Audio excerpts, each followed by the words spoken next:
এই দুনিয়া চিরকাল থাকার জায়গা না। এখানে আমরা আজকে আছি, কালকে হয়তো থাকতে পারবো না।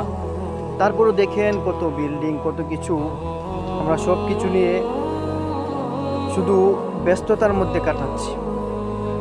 অথচ আমাদের স্থায়ী ঠিকানা যে কবর, মরার পর আমাদেরকে কবরের মধ্যে যেতে হবে, যেখানে কেউ থাকবে না,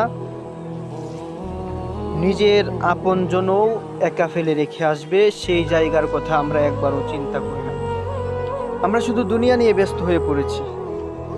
তবে একটা কথা মনে রাখবেন, সবাই একটা কথা মনোযোগ দিয়ে শুনেন, এই দুনিয়া কিন্তু স্থায়ী ঠিকানা না।